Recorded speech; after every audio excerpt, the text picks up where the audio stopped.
Good morning and welcome to Something to Talk About from the Bainbridge Island Senior Community Center. I'm Reed Price and I'm very happy to have you here. Today we're going to hear from Marilyn Gremse, who is a social worker with Helpline, and we're going to talk about Medicare, past, present, and future, about the consumer end of it, more than whether it's a good thing or a bad thing. It's a thing we can all use after we cross the magic age of 65. And today's program, like all of our Something to Talk About, is sponsored by Fieldstone Memory Care, Bainbridge Island. Fieldstone offers innovative and compassionate care worth the wait. Call 360-271-2530. That's 360-271-2530 to schedule a tour of Fieldstone's beautifully appointed apartments on Rolling Bay today. Marilyn, thank you very much for joining us. Sure. You're most welcome. And we appreciate you coming down here. Well, actually, you haven't been coming down because of COVID, but being available to the seniors every Friday by appointment.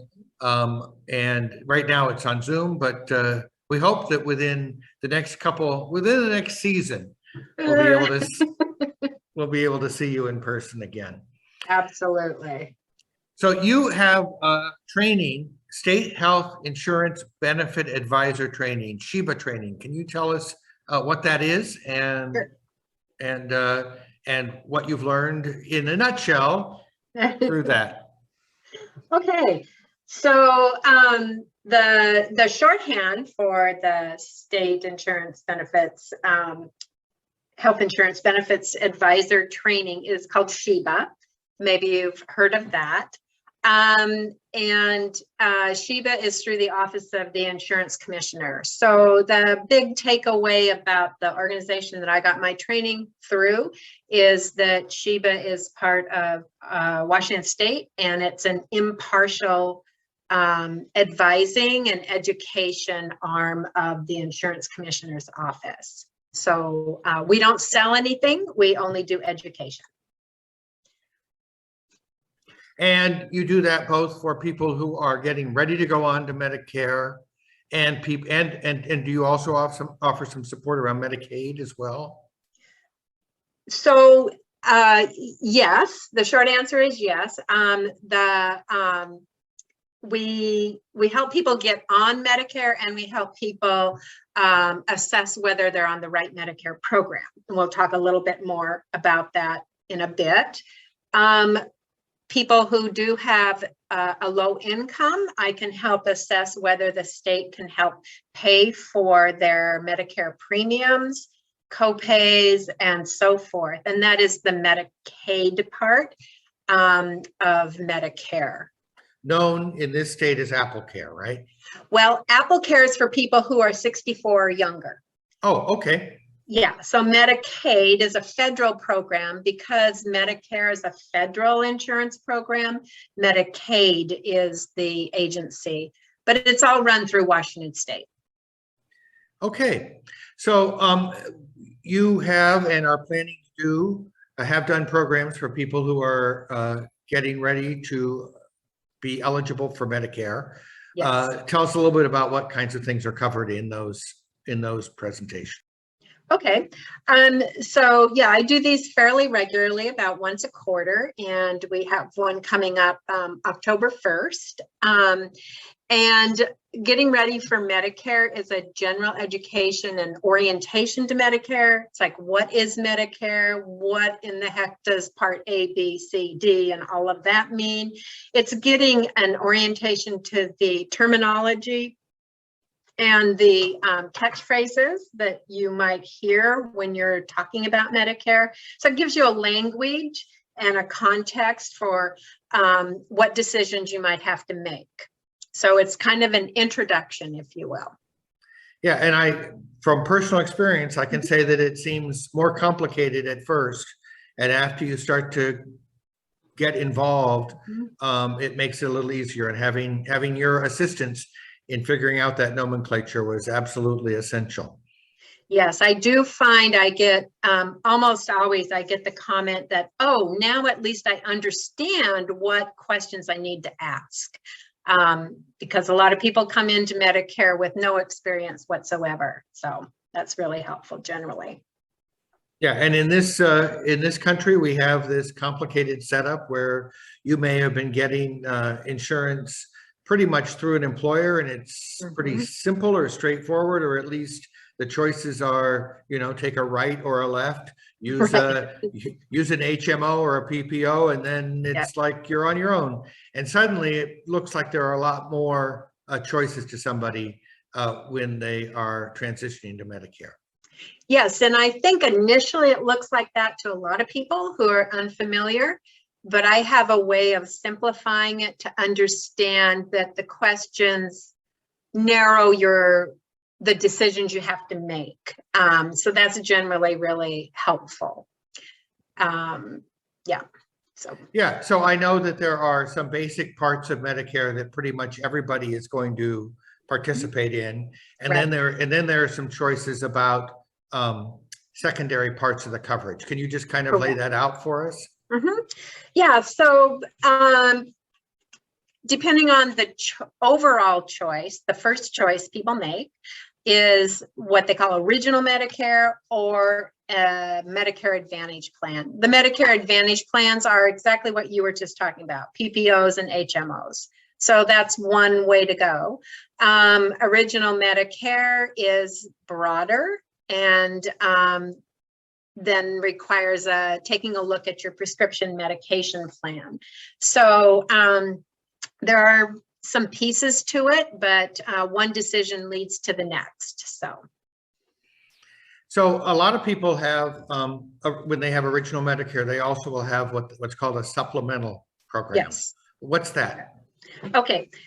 So Medicare is a program that pays, if you're on original Medicare, pays 80% of the cost. It doesn't cover 100% of everything that a doctor or a hospital might charge. So Medigap or a supplemental plan, and those terms are interchangeable, it covers the other 20% typically if you choose a comprehensive plan. It might cover less than that depending on what you choose. But basically it's to make up at least some of the gap between what Medicare will pay and what your facility or doctor are charging you.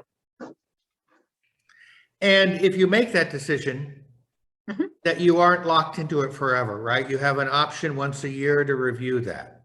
Absolutely. So the option once a year is called the open enrollment period, and that's in the fall.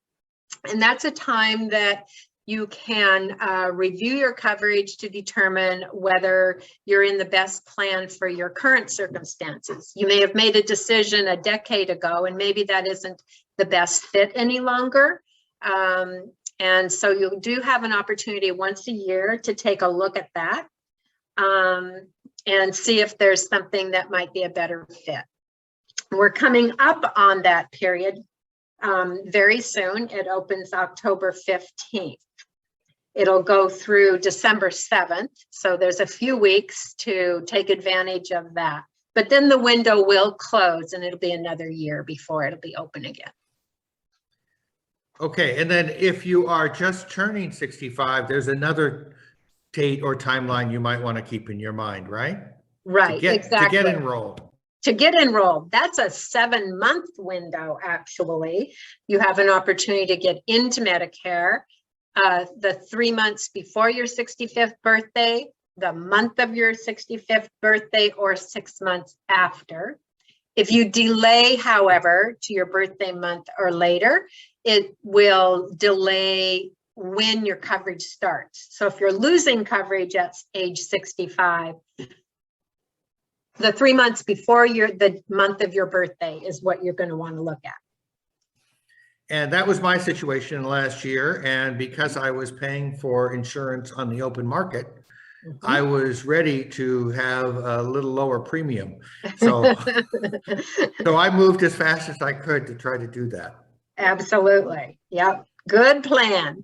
And I do advise people kind of think about the whole window, because depending on how much they know about Medicare, they may want to talk with someone multiple times before they make their decisions. So you know, giving a little more window than a week or two before your birthday month is a good idea. And the other part of it right now, of course, is here on Bainbridge, you might have to make a change with your doctor. And Yes. and that's gotten a little more complicated in the last year, but we're not going to go into the whole Swedish thing today. No, but it has, you know, had an impact. So that is one reason someone might want to look at their coverage right now to see if there's a different option that might work better. So tell me a little bit about if as we're getting into open enrollment, why I might want to check with you or another SHIBA volunteer about what my options are and what kinds of questions might I want to be prepared to answer. Okay, so the most common reason to make contact during open enrollment covers the broadest number of people. So anybody that's already on Medicare has the opportunity to look at their coverage. And even if someone doesn't want to consider switching out of original Medicare or looking at an Advantage plan or any of that, if they're on original Medicare and have a prescription drug plan, those plans change a lot. The coverage changes, the premiums change, what drugs are covered change. And I recommend that it's a good idea for anybody to kind of take a look at their prescription drug plan to see if there's a better fit in terms of cost perhaps, or in terms of what medications they're on. So that's the most common request, is to review the prescription drug plan. So I know, so let's say I know what drugs I'm taking, I'm prescribed right now. Yep. Could I call you and say, can you help me review what the options are against the plans in Washington State? Absolutely. That's exactly what this period of time is about. And it's exactly one of the major services that we offer as SHIBA staff. And right now, of course, we're on Zoom, but I do a share screen. If you're comfortable with Zoom, we can do a share screen and walk through it, or I can provide printouts if that's of interest. So most people find that very helpful, and it comes all the way down to which pharmacies are your best option. So that can be something people want to look at as well. So this list, is that what's called a formulary? The formulary, that means which drugs are you taking? So that is information that we would put in the computer at the Medicare.gov site, or you can do this yourself. It's very straightforward if you're comfortable with a computer, setting up an online account and putting in your medications. Once you've done that, either yourself or I can help walk through what your options are in terms of the best coverage for the medications that you've already put in there. Okay, I have a question now. Unless you want to say something more about that. That's the basics. About the idea of a original Medicare and then an Advantage plan. So when you talk to people and they're weighing those two things, what are the primary reasons that somebody might consider, in your experience, an Advantage plan? So Advantage plans can appear to be simpler. There's a smaller group of doctors. If you're already working with a doctor who's in an Advantage plan, that might work really well for someone because the premiums are lower. There's also some additional benefits that aren't available in original Medicare that could be, depending on the plan, vision, hearing, dental, basic dental, could be a gym membership, could be access to over-the-counter drugs at reduced prices, just a wide variety of services in alternative healthcare, like acupuncture or dietary consultations, that sort of thing, could be available in an Advantage plan, where those things are not actually covered under Medicare. That's the main reason. Some people who have had Kaiser for a very long time, for instance, that's where they want to go anyway. So And that would be, that's a sort of advantage setup, for example. it is. It's an HMO. So it's one of the Advantage plans. Within Advantage plans, there's a lot of things to consider because the plans vary a lot. They're private plans. They aren't they're funded by Medicare, but not Medicare plans. So there's, you know, some things to look at specifically. So it does take a little research if you want to shop those plans. So we have a question here. So then if there are all those advantages to an Advantage plan, what are some of the reasons that somebody would think about original Medicare being a better fit for them? Okay, so insurance plans, generally, we think of having a network of doctors or physicians that are connected with that insurance plan. And that's something we're all sort of used to. Original Medicare is a network, but it's a very large network. So Original Medicare, a very large majority of physicians and facilities accept Medicare. They also accept Medicare across the nation, whereas Advantage plans have a smaller network of doctors and facilities, which might require pre-authorization. And if you go out of network, you could be on the hook for the cost of doing that because it's not covered by that insurance network. So you have probably more choices, less restrictions in any event about doctors. Yes, it's a larger network. Yeah. And if you were somebody who, for example, might not live only in one place during the year, that might be an example of where having Medicare, original Medicare might be a better fit.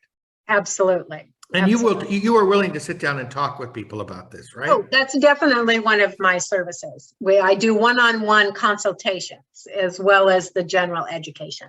Yeah. And you can, as I said, register through the Senior Center for that, or you're available to make appointments through Helpline as well, right? Absolutely. Yep.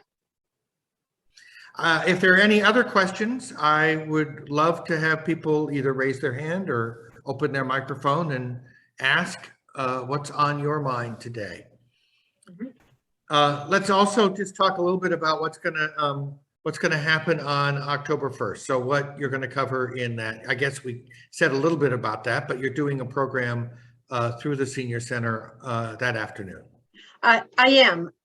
So on October 1st, which is a Friday, 2 p.m., I'm going to do it's going to be a Zoom presentation, but it'll be a PowerPoint and talk that I will do personally. And the purpose of that talk is the orientation that I talked about. So it's kind of new to Medicare, or a review of the Medicare terminology and sort of choices that a person might want to think about going into open enrollment if they're thinking about choosing a new plan. It's not like, well, let's walk through each drug plan. It's not that's not the purpose. It's more of a general orientation or reminder session about Medicare in general. So that will be. Yeah, so that's a great way to either set the table or remind yourself as you're looking through what you might want to do this year, or if you're going to turn 65 in the next 12 months, it would be correct. Good idea to check it out. It is. It is. How much, in your experience, have the rules and sort of geography of Medicare changed in the course of a year? I know that there's training or check-ins that you do. Are there a lot of little changes that we might want to be aware of, or that you are aware of anyway? Most of the changes are annual. So people should have received from any plan that they're enrolled in a notice, or it will be going out very soon, about any change in the plan that they're enrolled in. That can be things like the premium amount's going to change. Once in a while, the plan is leaving the area. So their coverage is going to change, and to stay covered, they need to make a different choice. So that's watching for that is a great idea. Advantage plans also send out a notice about any changes in their network and any premium changes and so forth that are going to pertain to that particular policy. So those changes happen once a year. Medigap changes could happen at any time. Those are private insurance agreements that the consumer makes with those insurance companies. Okay. And again, any questions, feel free to call Helpline and set up some time with Marilyn. And are you the only SHIBA volunteer right now, or? I am at this time. We will have another staff member training in the fall, but that person won't really be up to speed probably for a couple months. So. And then the last thing that I wanted to make sure we touch on is, as you said earlier, you don't sell insurance programs. You can help with Medicare, original Medicare. You can help with making a decision about whether Medicare or a Medicare Advantage makes sense. But when it comes to buying a Medigap program or an Advantage plan, I'm going to need to talk to an insurance salesperson, right? No, you can actually sign up with those plans in a variety of ways without talking to an insurance salesman. You can sign up directly at medicare.gov. You can sign up when we're working together. A lot of people actually telephone the company and confirm everything that they think they know before they sign up. And those companies will enroll you right over the phone if you've determined which company you want to go with. The salesmen, also known as insurance brokers, actually have contracts with specific companies. They do not have all of the range of options available. They will have a narrower range that they represent and they get a kickback from.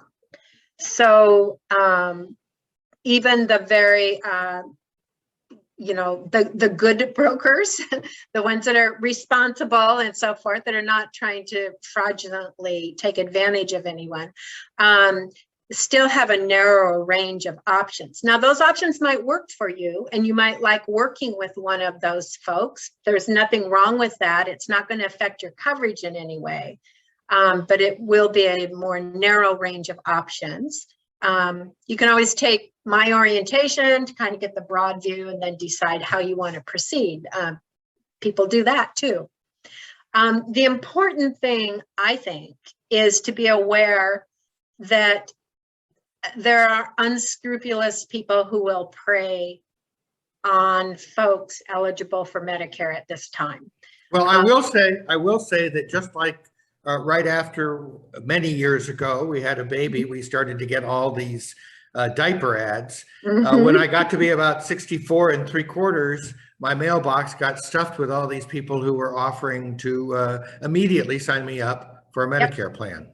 Yep, absolutely. That just comes like clockwork for anybody. There are some guidelines, though, that are in place to safeguard consumers, and there are a couple really important ones. No person who's bona fide will come to your house or offer you over the telephone anything. They have to be invited by you to make contact with them. So if you fill out a form and say, contact me, then they can call you or come visit you or whatever, have an appointment with you. But they can't do it on their own. So there's no cold calling. If you get a cold call from somebody selling Medicare, you're not in good territory. You could be the victim of a scam. And the other big one that I really stress is never give your Medicare number to anybody except your bona fide facility or insurance company that you're already working with. That's really important. They also can't give you anything free. They can't offer you things that aren't part of Medicare. So That's a tip off. it is a tip off. Yep. Yep. Well, this has been really, really useful. Thank you very much. Are there any other things that you want to leave us with since we're here? No, just invitation to take advantage of the SHIBA program in general, whether it's me or the 1-800 number, which I can give you. They can help find you another person to work with them if I'm not available. And I'm only doing remote, but there are some people that are doing in-person appointments if that's of interest. But I do encourage people to go through SHIBA, at least initially, to learn about Medicare. Gives you some context. The number 800-562-6900. Correct. And the number at Helpline? 206-842-7621. Great. Thanks a lot. You bet. You're most welcome.